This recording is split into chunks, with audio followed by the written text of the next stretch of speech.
lapse of the contract of the first cohort of UHC contractual staff in 18th May 2023, there have been several attempts made following communication on its renewal.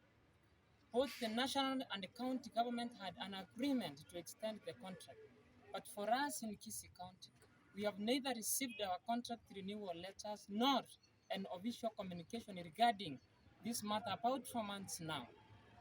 Despite this challenge, we have not failed to turn up to work and offer our services as required. However, as we are all aware of the current state of inflation in the country, we have been pushed to the wall and are now unable to meet our people. Remember, we are offering services. The most painful thing is that we're offering services that we cannot afford. For instance, if the service, if the payment, if the salaries have not been paid, then it means that even the NHIF will not receive medical services. And therefore, we have staffs here whose children, spouses, and even themselves have been sick, and they have been forced to pay expensively from their pocket, which of course they are not earning. You can imagine a health officer, a clinical officer, a nurse going to beg,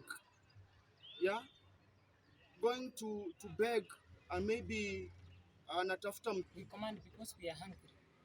The office of the governor should come out clear and address this issue.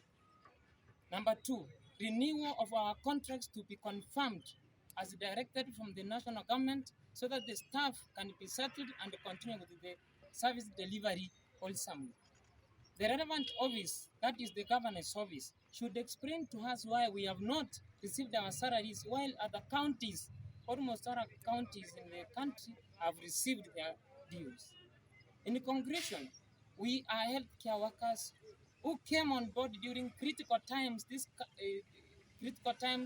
in this country and even the whole world, and have tirelessly worked towards attaining universal health coverage in this country. We therefore deserve to be treated as professionals and to be heard wherever we raise our concerns as to relevant officers.